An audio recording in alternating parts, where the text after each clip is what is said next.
নমস্কাৰ, আজি যাম দেউতা আৰু মই কলকাতালৈ, কিন্তু কিয় পিছত কম, চাই থাকক। আৰু পোহৰ নহওঁতেই আমি এনেকৈ এয়াৰপৰ্টলৈ ওলালোঁ। তাৰপিছত এয়াৰপৰ্টত উপস্থিত প্ৰথমবাৰৰ কাৰণে এয়াৰপৰ্টৰ ভিতৰলৈ প্ৰৱেশ কৰিলোঁ। তাৰে পিছত বৰ্ডিং পাছ ল'লোঁ। ছিকিউৰিটি চেক হোৱাৰ পিছত আমি এনেকৈ গৈ বহিলোঁ। তাৰপিছত তাত থকা দোকানবিলাক অলপ মই নিৰীক্ষণ কৰিলোঁ। তাৰপিছত গৈ পালোঁ এৰোপ্লেনৰ ভিতৰলৈ জীৱনত প্ৰথমবাৰ।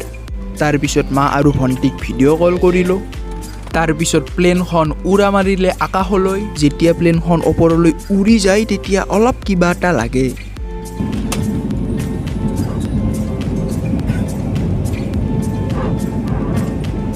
তাৰপিছত ঈশ্বৰৰ নাম লৈ এনেকৈ গ'লোঁ দিয়ক। আপোনালোকে যাই হেডফোন লৈ যাব, কাৰণ এনেয়ে প্লেনৰ যাত্ৰাটো বহুতেই বৰিং। আৰু প্লেনখন নমোৱাৰ অলপ আগত কাণখন মোৰ অলপ বিষাইছিল, গতিকে তাৰ কাৰণেও হেডফোন লৈ যাব, কাৰণ তেনেকুৱা আপোনালোকৰো হ'ব পাৰে আৰু নহ'বও পাৰে, একো ডাঙৰ কথা নহয়। আৰু মই আহি পাই গ'লোঁ স্বামী বিবেকানন্দৰ জন্মভূমি কলকাতা। আৰু মই যিটো কামত গৈছোঁ সেইটো কামতেই যোৱা অসমৰ দুজন দাদাক লগ পালোঁ। তাৰপিছত আমি গোটেইকেইটা মিলি সেই হোটেলখনলৈ গ'লোঁ, যিখন হোটেলত আমাৰ মিটিংখন আছে, মানে ট্ৰেইনিংটো আছে আৰু। তাৰপিছত ৰুম বিচাৰি বিচাৰি হাবাথুৰি খালোঁ। আৰু তাৰপিছত আমি ৰুম এটা ল'লোঁ, থাকিলোঁ। আৰু এইটো যিটো হোটেল, এইটো ৰুমটো এই এচি আছে। এইটো টিভি প্ৰথমতে চলাই নাছিল আধা ঘণ্টামান, পাছত কিবা কিবি কৰি দিলা, চললা। দেউতা টোপনি যাই আছে। এইটো ৰুমটো বাছ পায়খানা যাব নেকি। আৰু এইটো ৰুমৰ একদিনৰ দাম হ'ল 2500 টকা। আৰু মই ইয়াতে থাকিব লাগিব 8, 9, 10, 11, 4 দিন, অৰ্থাৎ নকওঁ আৰু। এইটোত যদি আছোঁ, এই 2 দিন থকাৰ পিছত মই আৰু বেলেগ ৰুম চাম, যাতে পইচা অলপমান কমত হয়। কিন্তু দেই আৰু নহ'লেতো উপায় নাই, কিন্তু দিব পইচাখিনি, কিন্তু কেতিয়াবা দেই, I don't know'. So' let's see. কালি আছে ইণ্ডাকশ্যন। মই কি আহিছোঁ সহায় নাই।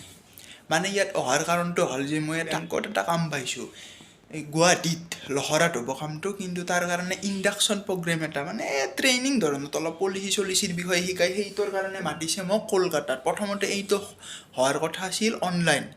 মই ভাবি আছোঁ মজাকৈ হ'ব, ঘৰত মজা মোবাইলটো ওলাম, ৰাতিপুৱা উঠি বাছ বহি যাম মোবাইলটোৰ আগত। কিন্তু মই এতিয়া মোৰ একদম থাকবাৰ ইচ্ছা নাই, ঘৰত যাবাৰ মন গৈছে।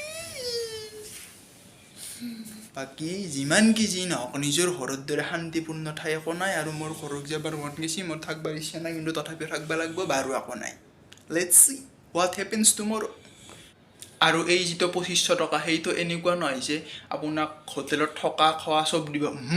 থকাখিনি দিব, বাকী ব্ৰেকফাষ্টখিনি দিব, বাকী দুপৰীয়াৰ আহাৰ, ৰাতিৰ আহাৰ আপোনাৰ নিজৰ পইচাৰে। মই এতিয়া খালোঁ ভাত, নিৰামিষ ভাত, 250 টকা। 250 নকওঁ দে আৰু। বহুত লাইট আছে, সেইকাৰণে আপোনালোকে মোক বগা দেখিছে, আদাৰৱাইজ আই এম নট। বাকী এইখিনি সময়ত মই ফুৰিব গ'লোঁ হয় লগকেইটাৰ লগত। আৰু এনেকুৱা নহয় যে মই কম দামত হোটেল পোৱা নাই, পাইছোঁ। মই এখন গৈছিলোঁ, মই যাওঁতে 1000 টকাত, মই কিন্তু ঘৰত চাওঁতে 500-600 পাইছোঁ। মই বোলো 5 দিন নহয় 10 দিন থাকিম, 10 দিন নহয় একো নাই, থাকলিও 5 দিন থাকলিও মজাকৈ থাকিম। কিন্তু হ'ল কি, ইয়াত আহি মই যেতিয়া 1000 টকীয়া হোটেলখনক যাওঁ, আপোনালোকে নিশ্চয় দেখিলে, হয়তো দেখা নাই যদি এই চাওক। এনেকুৱা অৱস্থাৰে মই গৈছোঁ। হোটেলখনো ক'ৰবাত এই পথাৰৰ মাজৰ দৰে জাগা কিবা, গতিকে তাৰ কাৰণে বোলো যি হয় হ'ব, এতে লওঁ, একো নাই। আৰু ইয়াত প্ৰথমতে দাম আছিল 2200, কিন্তু যেতিয়া মই 2 ঘণ্টামান পিছত আহিছোঁ, তেতিয়া দাম হ'ল 2500। তাৰপিছত অলপ আবেলি এনেকৈ বাহিৰলৈ ওলাই গ'লোঁ। যেতিয়া হোটেলত খাইছিলোঁ বস্তুৰ বহুত দাম, কিন্তু যেতিয়া তলত আহি চালোঁ বহুত কম দামতেই ভাল ভাল খাদ্য পালোঁ, which is a very good thing. আৰু এইখনেই হৈছে কলকাতা। আৰু তাৰ পিছত গধূলি মজা বজাৰ নহয় কিবা কিবি খাই লৈ আৰু ৰাতিৰ কাৰণে কিবা খাদ্য লৈ আহি টিভি চালোঁ বহুত দিনৰ মূৰত টিভি চালোঁ দি আমি হোটেলত খাওঁ 250 আৰু মাছ মাংস খালি খোৱা নাই খালি 350-400 মান ল'ব গদায় কিন্তু আমি যিটো আনিছোঁ এই মিক্স ভেজ নেকি সেই আছে ভাত আছে আৰু আমি যিটো আনিছোঁ সেইটো কম দামত পাইছোঁ তাৰ কাৰণে লৈ আহিছোঁ ৰাতি খাম মজাকৈ বাহিৰৰ পৰা আনিছোঁ কম দামত হ'ব আৰু এই হ'ল ডে 1 ইণ্ডাকশ্যনৰ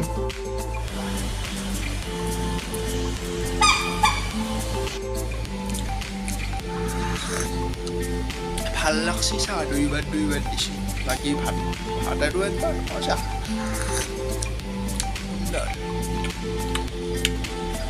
আৰু এতিয়া তাৰ পৰা আহি পালোঁ আৰু এতিয়া মই আহিলোঁ ৰুমলৈ 905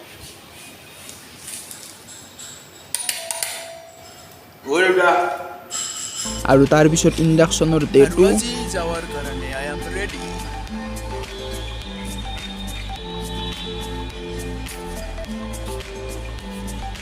আৰু ডে 3 কমপ্লিট কৰি আমি ঘৰলৈ আহিবলৈ ওলালোঁ এইবাৰ ঘৰত যাম আৰু এইবাৰ যাম ঘৰলৈ ৰুম চুম তালা চালা মাৰিলোঁ মানে দিব লাগিল চেক আউট লেটছ গ' তাক আহি যিহেতুকে আজিলৈ 4 দিন থাকি এটাই চোৱা নাই তাৰ কাৰণে ভাবিলোঁ যে যোৱাৰ আগতে এবাৰ ইকো পাৰ্কৰ পৰা আহোঁ কিন্তু মোৰ অলপ যাবৰ ইচ্ছা আছিল দক্ষিণেশ্বৰ মন্দিৰ আৰু স্বামী বিবেকানন্দৰ লগত জড়িত যি আছে ইয়াত বেলুৰ মঠ কিন্তু তাত যোৱাটো দেৰি হ'ব গাড়ী আহি পেলাই বাই চিউ তাৰপিছত ইকো পাৰ্কলৈ গ'লোঁ দেউতা আৰু মই অলপ কিবা কিবি চালোঁ কাৰণ কলকাতাত যোৱা বুলি একোৱেই চোৱা নাছিলোঁ আৰু এইটো হ'ল কলকাতাৰ আইফেল টাৱাৰ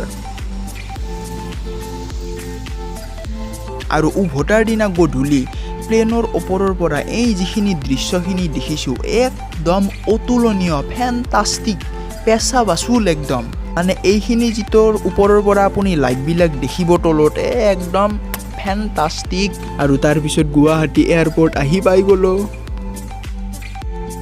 আৰু তাৰপিছত এই পৃথিৱীৰ সকলোতকৈ শান্তিপূৰ্ণ ঠাই নিজৰ ঘৰখনলৈ আহি পালোঁ আৰু এনেকৈয়ে কলকাতাৰ ভ্লগটো শেষ কলকাতাত বহুত চাব লগা বস্তু আছে কিন্তু চাব মই একোৱে নোৱাৰিলোঁ কিন্তু নিশ্চয় পিছত যাম আৰু চাম যেনে দক্ষিণেশ্বৰ মন্দিৰ আৰু বেলুৰ মঠ এনেকুৱা বহুত বস্তু আছে চাব লগা নিশ্চয় চাম পিছত চাম হাওৰা ব্ৰিজ আছে বহুত চাম পিছত চাম এতিয়াৰ কাৰণে একো চোৱা নহ'ল মাত্ৰ মই নিজৰ কামখিনি হৈছে বাছ ধন্যবাদ যদি ভিডিঅ'টো চাই ভাল লাগিছে ভিডিঅ'টো লাইক কৰি দিব কেনেকুৱা পাইছে কমেণ্ট কৰি জনাব ভুল হ'ব পাৰে ক'ব That's it for today, guys. Bye bye.